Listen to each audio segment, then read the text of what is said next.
Okay, good. So today, we're gonna talk about real money, real estate. Your speaker today is Eric Tomlinson, and we are from SOFA, the Society of Financial Awareness. And here's the fun part, all the compliance that we need to go through. We wanna welcome you to the workshop. Please feel free to be involved, ask questions, make comments. Let us know that you're there, and if you want another cookie, please feel free to go get one of those too. We are an organization. We do not offer to sell financial products nor promote any one particular company. Though the presenter might mention specific financial instruments and their functionality, SOFA's role is only to educate and to inspire. So SOFA only represents the educational workshop, but all other endorsements are coming from our experience.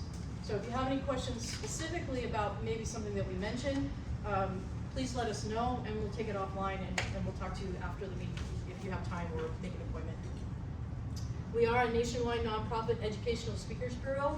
We are a 501c3 public benefit corporation, and we've been around since 1993, educating all communities about and to end financial illiteracy across America.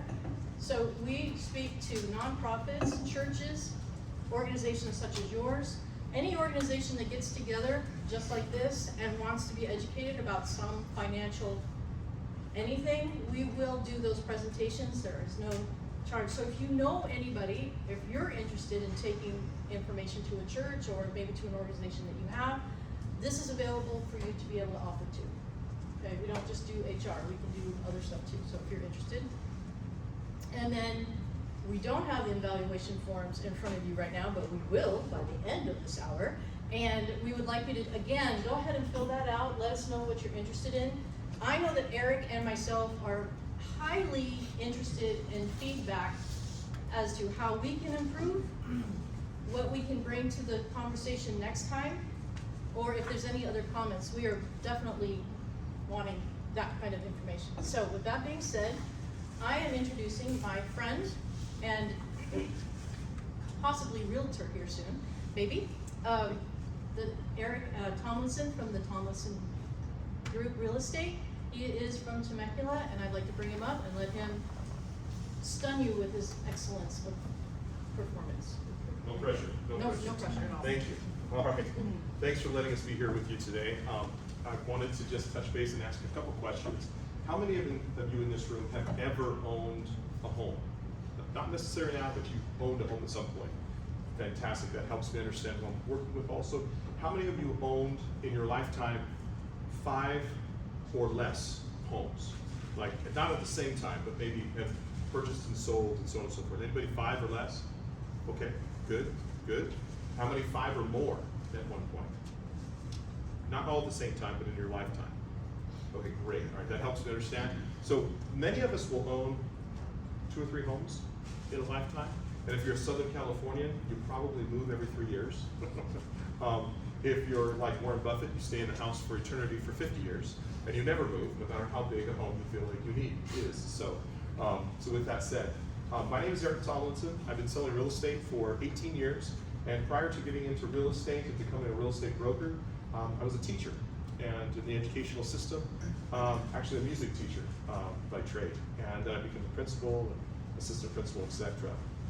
Not in that order. Can you see okay? Yeah, I'll get out of the way there. So most of my experience has been in Southwest Riverside County. However, I grew up in LA, and I went to school and college in Orange County and worked there as well.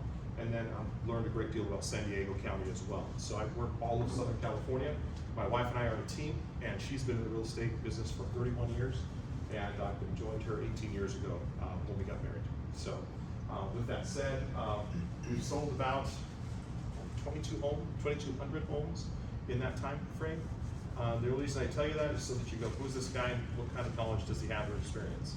I don't know about you, but if I go to see a surgeon, I would prefer not to hire somebody who's going to operate on me who just got out of college and has been practicing with somebody else looking over their shoulder.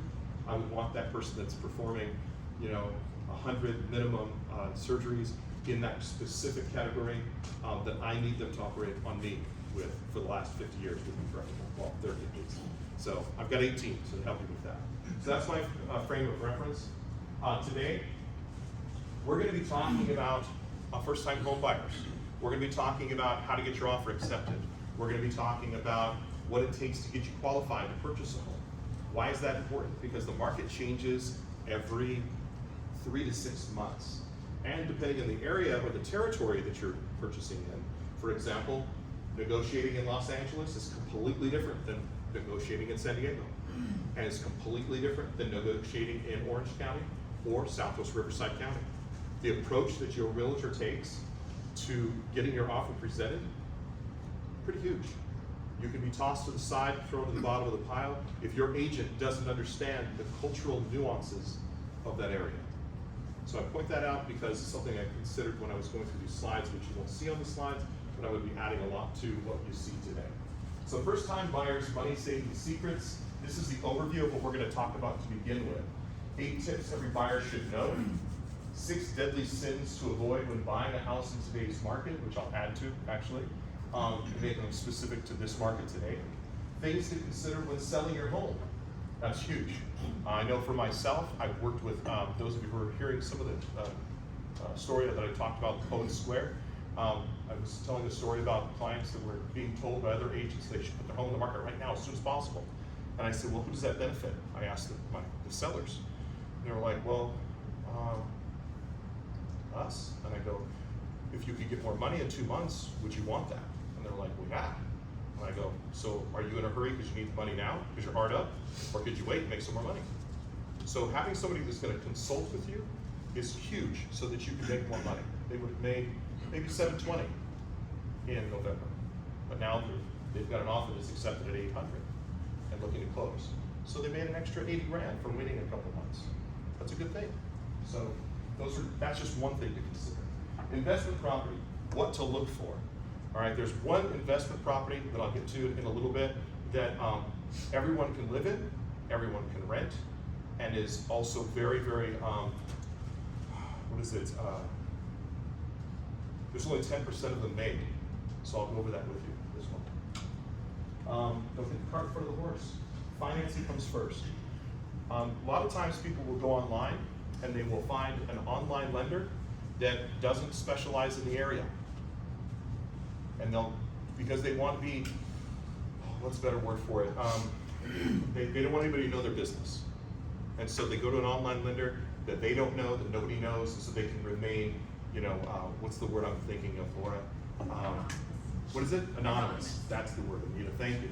And that gives you information, but it does not serve you well in getting your offer accepted. So one of the things I would recommend is when you work with an agent, find out, obviously, if they know what they're doing, ask qualifying questions, and then find out how long they've been working with the lender that they use. And why do they choose the lender that they use? Because you want them to work in tandem on your behalf to get your offer accepted. It's not just the agent, it's the agent and the lender both working together on your behalf to get your offer accepted. We all know right now that it's incredibly difficult to get your offer accepted in this market. Are we on that page? We all agree? Yes? No? Okay, many of us do. You want to also speak with the lender right away because you want to find out if you have credit issues. You can go online and get your FICO score, but that may not be accurate in terms of mortgages. So you want your lender to run that credit. They tell you, well, your credit score is around 630. Well, there are ways to get those credit scores up in a matter of a month or two. And one of them you can do is you can simply start paying your bills twice a month, 51% each time you pay them.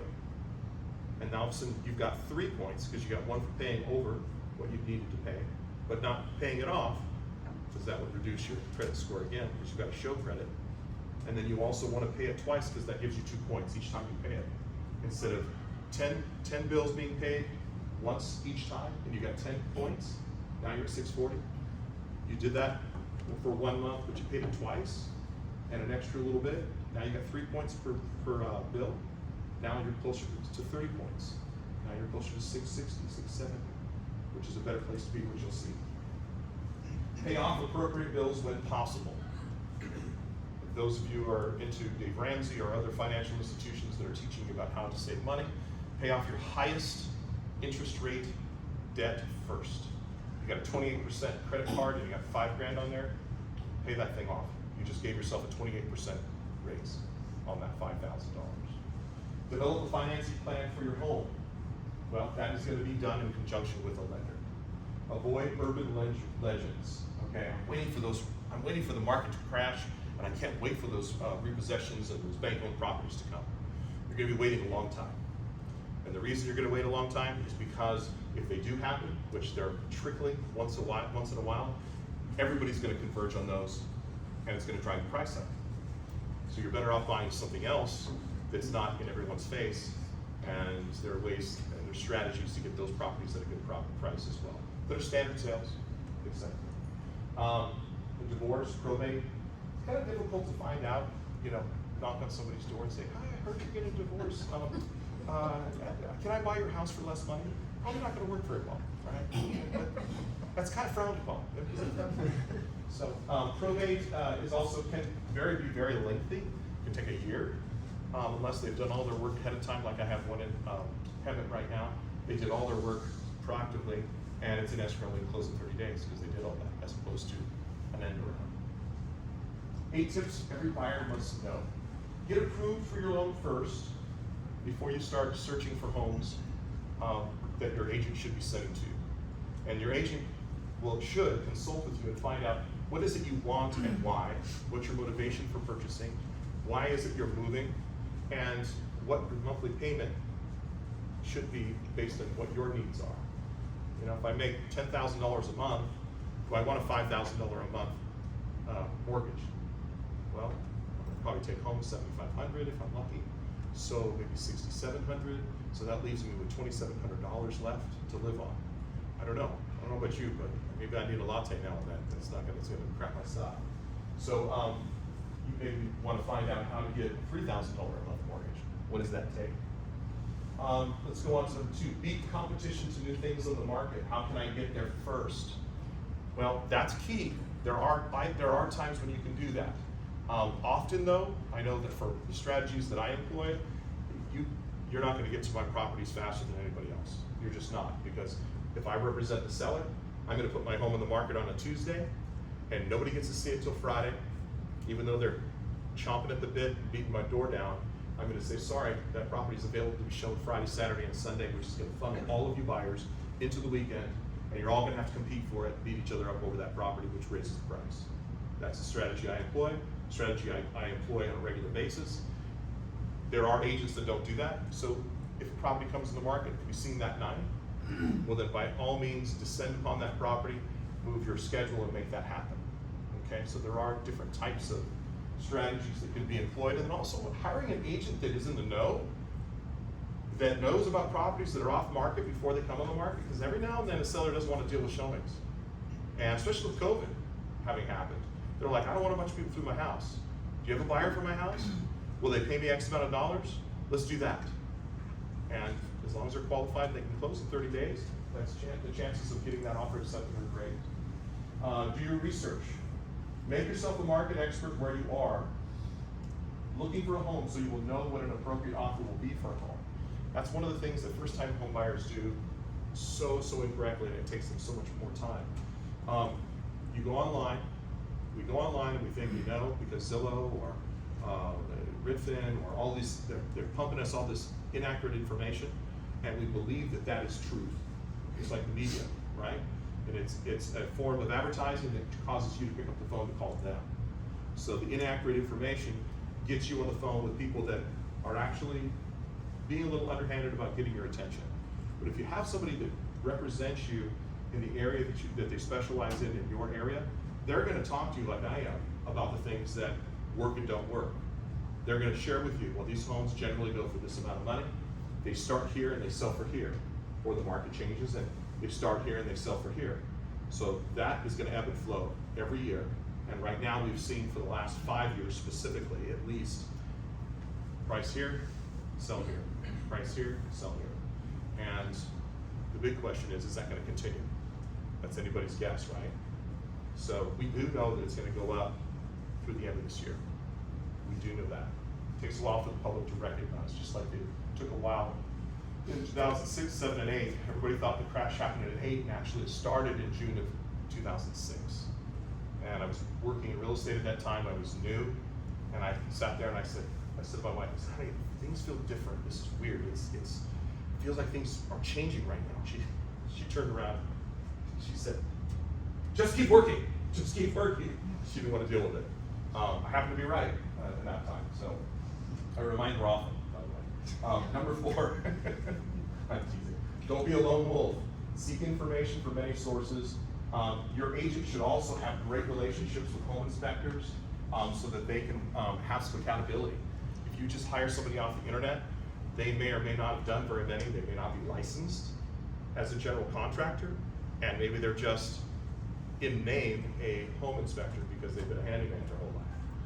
Well, that doesn't make you a great home inspector. That home inspector needs to provide you with pictures and data and narrative on what's wrong, and the defective summary at the end, and then go over that with you at the end of the inspection in person, and then provide that report to you the next day within 24 hours, no later, so that you can have a relatively good idea of what needs to be fixed and what you can request to have repaired if necessary, or walk away.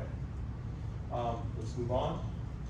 Number 5, prove you mean business when you make your offer. When you offer one the seller wants to accept. This is where I started with. Buyers will come in and they'll make an offer and it's too low.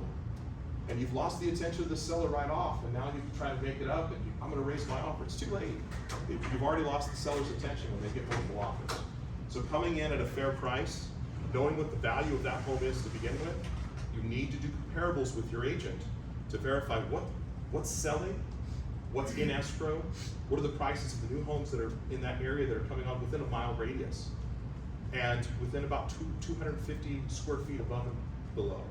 And then match the square footage of the lots and give about $25,000 to $40,000 for if solar's paid off, or if there's a pool, and what kind of a pool is it? It used to be 10 or 11, but in this market, pools get about 25 to 40,000 in value for an appraisal. So buyers need to be thinking about those things. You want to come in with a clean offer, which we'll talk about in a little bit. Don't lose your head, don't go crazy. Remember, you may have to sell this home one day and overpay probably doesn't make sense. Now, those people, those of us, my mom and dad were included, I told them, I said, I'm gonna help you with the search. My mom's a real estate agent for 2 years longer than me. And I said, I'll help you with this, with the search, because I'm in it all the time, and she's kind of retired. And within about 2 weeks, she and dad said, okay, so we decided we want you to represent us. And I go, don't you want to make the commission? Could you do it that long? I'm like, trying to help her make some money. She goes, no, we'll make more money if you represent us. I'm like, she goes, end of story, don't ask again. I said, okay. So I helped them. Found a home for them. It was worth $550, and it was listed for $500. And I told them, don't you say a word inside this house in case they're filming, recording. And so we offered, they could have offered 500, but I knew it was gonna go for more. I said, offer 511. And they offered 511. Somebody else came in at 515. I happened to know the agent. He liked me more than the other agent. I said, what if we come in at 516, we pay all cash? I said 75% down. He says, yeah, that'll work. I said, will you accept our offer? He goes, I think so. So we got it. They paid all cash. They refinanced it, 75%, or got 25% back out like they were gonna purchase it that way. And it appraised for 538. We all know that refis always appraise for less than what a purchase would be. So it was easily worth 550. Now it's worth over 750. So it was a good investment. The reason I tell you that story is because don't go crazy overpaying. They did pay more than what was asked for. However, they had to know what it was worth first. Even if they paid $550, they would have won. I have a client in Rancho Bernardo I did the same thing with. It was $995. I said, offer $1,020,000. And they're like, are you sure? That's a lot. I said, the house is worth 1.1, 1.2. Anybody who gets this house wins. They won. They sold it with me last year. Literally 16 months later for $1.6 million. Now, is that normal? Of course not. But it happened. So overpaying is relative. Those people that overpaid 2 years ago and they got the property, they didn't really overpay, did they? They made a lot of money on their investment. So anyway, it's all perspective. Keep it simple, keep it clean. Don't ask for silly things like a refrigerator. They want to take their fridge with them. They have to counter, it costs an extra 24 hours. Now other offers came in. You lost the house because you wanted the refrigerator. What do? Don't ask for things like a washer, dryer, refrigerator. The microwave is sitting on the counter. Buy that yourself, for crying out loud. Don't lose the house over an appliance, okay? And be patient. You're gonna want to learn as quickly as possible, because in this market, the longer you wait, the more you pay. So if you're able to learn at a very fast pace, hopefully from this presentation, and understanding the nuances rather than having to experience it for 3 or 4 months on your own, and figure it out and realize after you've gone through 2 agents that didn't know what they were talking about, because I work with a lot of agents who don't know what they're talking about, and I end up coaching them on the phone. And if I'm representing the seller, I'm coaching the buyer's agent to coach their buyers, so that my seller gets the most money. And they're like grateful because I'm helping them to write the offer in a way that my seller wants it. Does that make sense? Now I'm on the buyer's side. I know what sellers want because I'm representing buyers all the time, or sellers all the time. And so I know what they're looking for. So I coach my clients. I say, don't ask for these things. Here's what the value is. Let's look at the comps together. What do you think the home is worth? I think it's worth this. I think you're right, or you're a little low, or you're a little high. I think if we go this amount, it'd be a good start. Let's see if we can get our offer accepted. When I'm representing sellers, I tell buyers agents, they say, hey, how many offers do you have? I said, respectfully, that's none of your business. How many I have? I've got multiple offers, that's all you need to know. Your job as a buyer's agent is to find out what the home is worth. But what do you think it's gonna go for? I said, have you done your homework? So notice I didn't answer their question. Have you done your homework? They're like, well, I go, you know what I'm talking about, homework, right? And they're like, if they're new enough, they'll take that as instruction, okay? I had an agent who did that to me. I don't know, anyway, he cussed at me. And I hung up the phone, I thought that was really rude. And then I thought for like 5 minutes and I went, he just helped me write the offer to get it accepted. Just because he was a jerk about it doesn't mean that I got my offer accepted. Now, I don't cuss at agents, of course, but I'm pretty direct with them. I'm trying to help them get their act together so that they stay in this business and they make money someday. Not just, end up going and doing something else. All right, next. 6 deadly sins to avoid when buying a home. Don't do something stupid just to do something. Sometimes people have been looking, this is another thing, 3, 4 months they've been looking, and they start to get frustrated, tired, stressed out, and they can't do it anymore. So they just like, I just want to win on a house. I just want somebody to accept my offer. So you need an agent who's going to protect you. I've walked into houses and I've got a client who'll say, I love this. And instead of saying, don't buy this house right off, because that doesn't help, right? I say, tell me what you love about the house. And they start running out of reasons because there's nothing good about the house. And I go, there's some things that I'm concerned about. I don't know if you realize or not, but as you walk through this second story and do this, it starts to slow over on this side. They're like, oh, I didn't notice that. I go, the house is uneven. It feels like maybe they have a cracked slab and the house is shifting. Oh, I didn't even know that, Eric. I said, could we leave now and go to the next one? They're like, yes, we're out of here.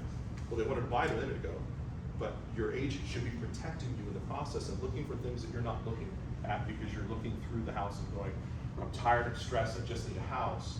And they need to be like, no, we'll find a better one for you, okay? That's what the wrong house is all about. Number 2, title trouble. Check out the clear title of the property to be sure it's owned by the seller. Know who holds the loan and that there are no liens. That's what title is all about. That's not something you have to do yourself. We can have title report provided to you once you're in escrow. If you wait to do this on every property before you write an offer in this market, you're going to research your life away and never get anything accepted. Number 3, survey surprises.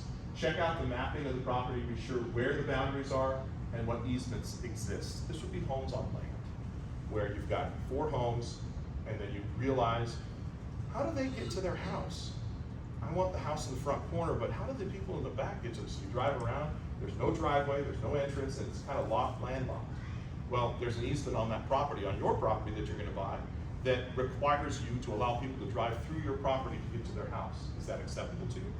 If it is, that's great, but at least you should be aware of something of that nature. Lots of different types of purchases and sales, huge, okay? We're not gonna get into short sales or foreclosures today, just because short sales don't exist because everyone's making so much money on their homes, the short sale is where you have to sell it for less than what you owe. That's not really happening right now. Valuation form, which we'll come back to. I'm hoping that some of this is starting to make sense. And I know I'm running through a lot very quickly. Am I losing? Raise your hand if I'm losing you. No? Okay, raise your hand if some of this stuff is helpful. Oh, thank God, all right. All right, thank you. That's the honest I was looking for. So, so there I am again. Let's go to, oh, we're gonna change that. There's another set of slides. While she's doing that, I wanted to see what questions you have of me so far before I go into how to write an accepted offer. Yes? Do you work with new construction? I do. Right now, the new construction is this. They are eschewing us away as agents as they normally do because they don't want you to be represented. All right? So a brand new home sales tract, they want to only work with you, the buyer. And the reason they do is because you don't know as much as they do. And if you have an agent involved, it becomes a little more cumbersome for them. And the only time they want to work with us is when they're hurting to sell homes. And then the minute it's difficult to find a house to buy, then we don't need your agent. And then they can kind of take advantage. And there are things about the house that you should be aware of. Even though it's brand new and shiny, and you're getting all these things, and you don't really, you see the model, but it never looks like the real house that you're buying, right? So yes, I absolutely do. I have clients that say, I'm just gonna go to the new home sales track on my own. I'm like, respectfully, I would love to go with you, but we don't want to waste your time, Eric. You're not wasting my time. But what if we buy a new house? I said, well, one, if I'm going to represent you on that house and they decide to pay me, which doesn't cost you any money out of your pocket for me to work for you in that regard, then maybe I can ask some questions that will keep you out of harm's way. Like, number one, what's the tax base? And if I'm not there, they'll say, oh, it's 1.2. And you're like, that's great, that's super low. Then I ask the question sitting behind you, and they go, and I go, how much do the assessments add up to be? And they're like, $3,750.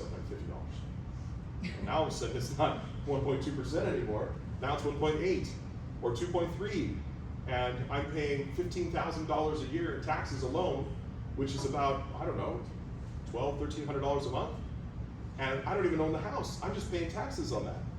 I mean, some people pay rent or their mortgage is that. So that's just an example. That's a great question, by the way. What is your name? Amy. Amy? I love you. Thank you. Great question. Thank you so much for that. Other questions? Yes. So some of the things that we've been hearing people talk about, there's a lot of investors in the market. So there are people going to buy a home or a condo for them to live in, or maybe it's their first place to live. They're competing against investors. And do you see that a lot? That's kind of what we're hearing, that there's just oftentimes multiple offers and over half of them are actual investors. They're not people who are gonna live in the house or condo. I love that. Great question. So, from my personal standpoint, when I'm looking at offers that are coming to my seller from investors, I take those offers with a grain of salt. Why?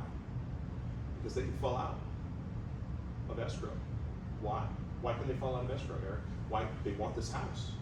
Well, physically, they're not moving. So if a buyer is an investor, and they change their mind willy-nilly, now the seller's stuck with a black eye, and the public now asks the following question: why did it fall out of escrow? I was like, well, there's nothing wrong with my house. Really? And now nobody's believing you as the seller. So I warn my sellers about working with investors because they have no skin in the game. They can leave at any point in time. They're just dating you. They're not in it to marry you, right? And so when it comes to people that want to buy the home or occupy it, is what we call it, I want to look at those first. And I'm going to find out from the agent, why are your buyers buying? Why are they moving?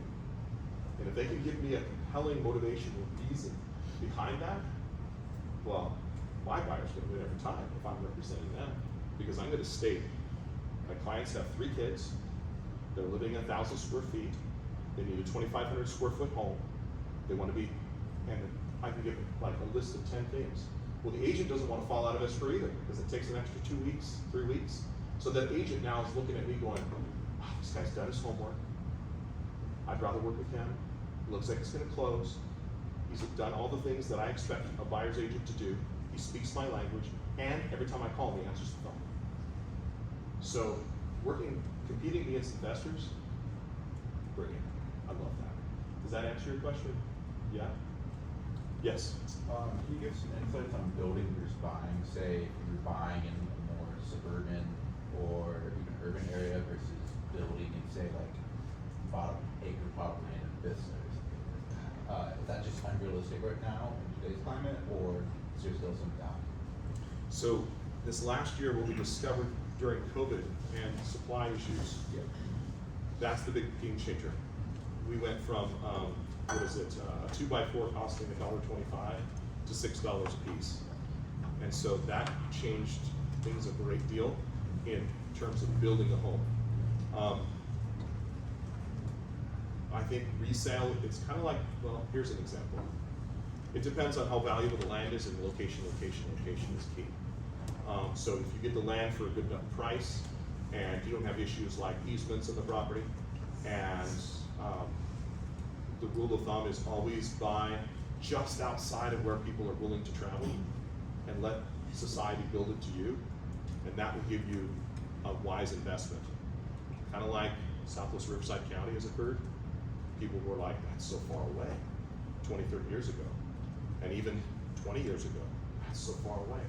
And even 5 years ago, that's so far away. And then COVID happened, everybody's working from home. And all of a sudden, San Diego, LA, Orange County, they're all moving to Southwest Riverside County because they can buy a $1.5 million home for $750,000. So, and it's like when you put a pool in, I tell people, buy a house with a pool if you want a pool. Don't put it in yourself, because it's gonna cost you out of pocket $100 grand. But maybe you pay 30, 40 grand extra for that pool that's already done. No construction. If it's in good shape, we'll have it inspected. Maybe it needs 5 grand worth of fixing. Maybe it needs 20. You still win. So those are questions that I would have to ask in order to determine the answer to that question fully as it pertains to a specific area and a specific circumstance. I don't want to be obtuse, but does that kind of make sense? Yeah. You know? It was an open-ended question. Okay. I expected open-ended answer. Okay, good. I don't want to be like, well, I don't know. I don't know unless I know the specifics. Yeah, okay. I'd have to know all the details. So, great question. Any other questions? Hopefully there'll be more soon. Those are great questions, by the way. Thank you for asking. All right, home buying flow chart. What's the process? What does it look like? Well, there's an initial meeting, and that would be with your agent or me, and that usually starts on the phone, and we're interviewing each other. It's not just you interviewing the agent's interviewing you too. How easy are you to work with? Are you teachable? Are you coachable? Or do you know more than they do? Sometimes there are buyers that know more. And I ask, well, tell me how many homes you bought and sold. And, well, I've done 20 homes in my lifetime. Well, probably a pretty good expert. Okay, so tell me what you've learned, and then I'll pay attention. If they say that I bought and sold 1 or 2, then I'm gonna be a little more, circumspect and ask a little more questions and see what it is that, where your knowledge base comes from. So the initial meeting is an interview with you and the agent. I like to work with people that have been referred to me. Why is that important? Well, whether it's a plumber or an HVAC person, you name it, they're usually on their best behavior because there's accountability. You see where I'm going with this? If I've got somebody that was referred to me by somebody who I love and trust, that person that's been referred to me doesn't want to let down that person that they have built that relationship with. If it's somebody off the internet, there's no accountability. They can leave you in the wind and busy, and oh, I went on vacation for 5 days. I'm sorry I didn't call you back. How can I help you now? And you're like, what the heck? How did that happen to me? So always get someone who tied in that has some accountability, or at least has a reputation that they don't want to ruin their reputation because they have spent so much time and energy building that. Then they're going to introduce you to a lender. Meet with that lender. You're going to need to provide the following items: last 2 years' tax returns, last 2 bank statements, last 2 pay stubs. They're going to need to run your credit. Those 4 things are ideal, all right? So have those on hand, have them scanned as PDFs, and be ready to give that to the lender right away. Don't hire a lender out of state. okay? I just dealt with one, it took an extra month. How are we doing? A few minutes here? Because the lender that my buyer wanted to use, because it's not my choice, all I can do is recommend, took an extra 30 days. They lost their deposit, but I saved their deposit by pleading with the seller, who I also represented, to say these are good people, their lender's a screwball, we all know that, but my buyers have done everything that has been required of them. So they gave them an extra week after 34 days, and we were able to close it on Friday. Okay, so you need somebody who's going to advocate for you as well. So loan approval then happens after you've met with the lender. Then get on a search with your agent for properties in the areas and the price points that you want.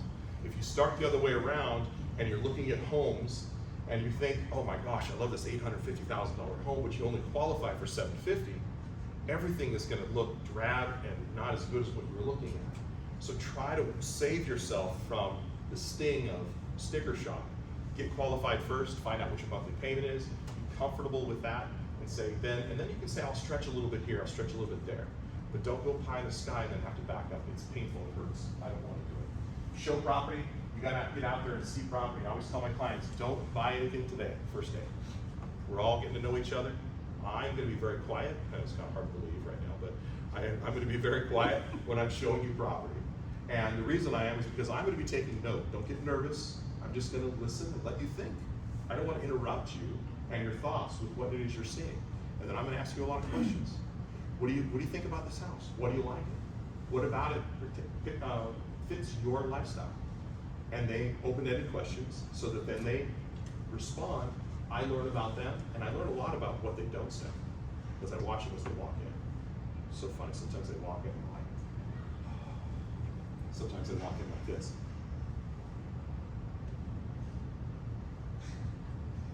And I'm like, time to go? And they're like, how'd you know? I go, what's that? So you show the property. Offer gets accepted. Well, we skip the whole writing the offer part in this scenario. Okay, so that's another day. All right, hopefully I get another chance to speak with you and I can talk to you only about writing offers. That's a 30-minute process by itself. Okay, so you get your offer accepted, and we obviously the offer's already been negotiated. 1% of the sales price is your deposit, which $850, you would need $850 for your earnest money deposit. That $8,500 would go towards your down payment. It's not by itself. It's $8,500 of your, let's say, 20% down. That's or 3.5% down. And then that's another day. That's a whole lesson right there. You made the offer. Your offer gets accepted. We open escrow. There are precautions we need to take in sending your monies in, so that's another day too. Home inspection's about $300 to $500. We negotiate repairs. And then the appraisal comes in, hopefully comes in at value. If not, then you pay the difference or you walk away. Then after you've gone through the inspection process with getting a termite inspection, home inspection, pool inspection, then you go through the final walkthrough because you've accepted all of these things. And the final walkthrough is 5 days prior to close of escrow. You get full loan approval. And then with that full loan approval, we've removed all of our contingencies, which means if you turn around and say, I don't want to buy it after that point, you've signed that, you lose your deposit. Then the title search happened a long time ago. That's in the wrong category. It should have been up here. Full loan approval, then they have loan docs sent to escrow. You sign them with the notary. Appraisal happened a long time ago. That's too late in this slide. You sign loan documents about 2-3 days prior to close. You bring in your closing funds, which are wired in, however much you've decided, 20% down, 3.5% down, etc. The loan funds, and then either that same day or the next day, it records and it's your home. And then depending on, this is another negotiating thing, is depending on the seller's needs, if they need to stay in the property a certain amount of days after close of escrow, you negotiate that up front. And those are terms that actually get your offers accepted, which again, that's another day. We'd love to come back and help you with that. Deal is done, time to move, whether it's 30 days after or a day after, we get the keys that night. Those are all possibilities. We're running low on time here. We've got about 5 minutes left. This is another section that talks about how to save. New options in today's market. None of these, well, this is not, and this is not happening. This is happening, but again, we talked about these already. Dealing with credit issues, we kind of talked about that already.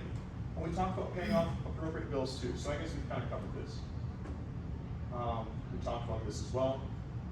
We talked about this a little more. We've done these as well. I did all that. I did all that. Closing costs. Oh, great That might be- question. That might be a really good comment. Closing costs, okay, that's not in here. Back one more. Back one more. There you go. One more. There you go. Oh, yes, okay. Oh, thank you. Okay, I'm skipping on by because I'm So, closing cost shocker.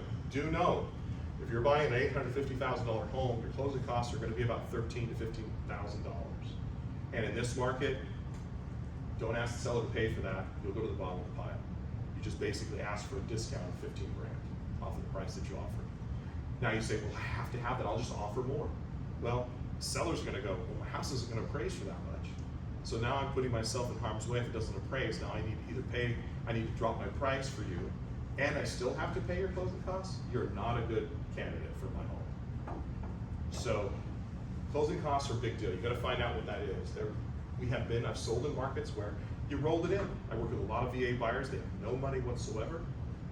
If they're, first 10 years in the military, and I've gotten offers accepted, but that was a different market. So there are ways or strategies to do that. If you've got friends, family, etc., they can help you and get a loan from them that you pay back. Great question, thank you.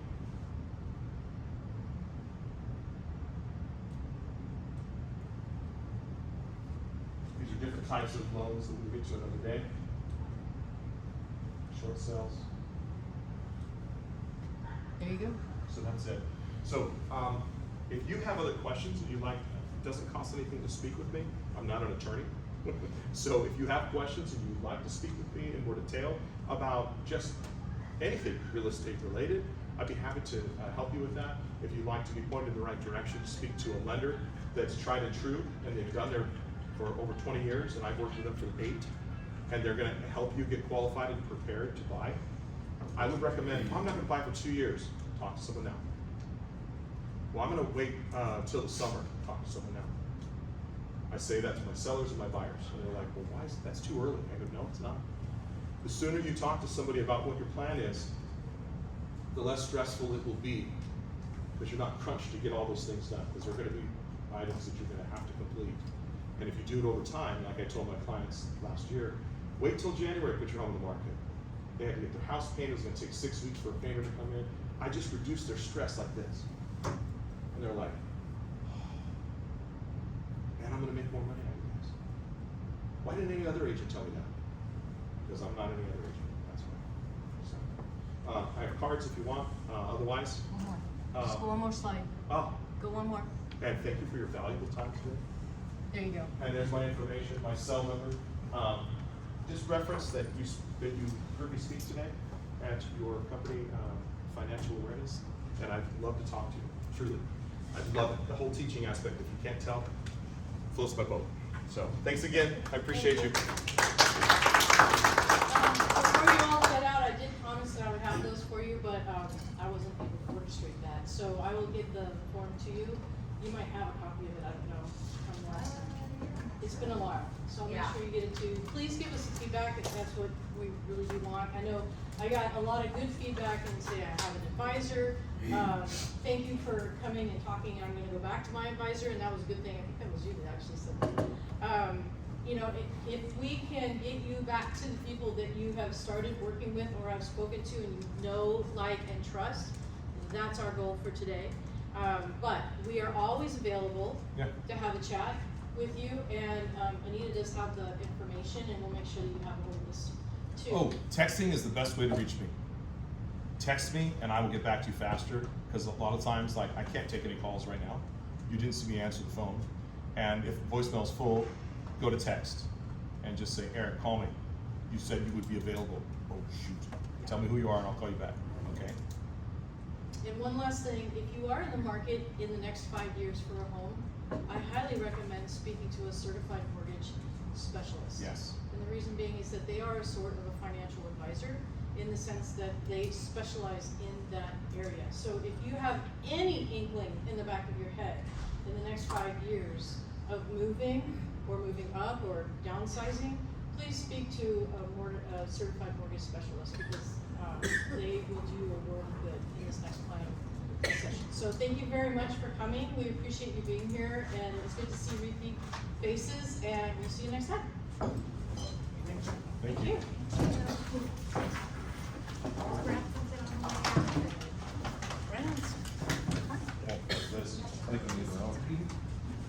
That's really helpful.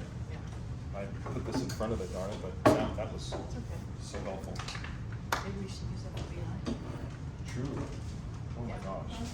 Thank you. Thank You you. were so great. Thank you for just your input throughout. Just your facial expression. Tons. Thank you. So I have a question. Yes. So, do you know any good new home Sure. inspectors? Yeah. Yeah, I've got great home inspectors. Yeah. So I'm currently number 9 on the new home list. Yeah. And the next phase of that is I'd like to add the whole like everything or better No. I've got the person for you. Okay. And he's Oh, right are you? in Carlsbad. Oh, okay. So he's San Diego, and he's been doing it 20 plus years, and he's got a team. So, talking to somebody, I speak to Steve Swanson. Well, thank you. Glad you came. Yes. Oh, yes, absolutely. What is your name? Morgan. Morgan, nice to meet you. Pleasure to meet you as well. My team's on the back. Give me a call and our text. All right. Okay, please and thank you. All right, let me get that number for you. So Steve Swanson is his name. He's with Archive Property Inspections. I know it's too late to ask you to be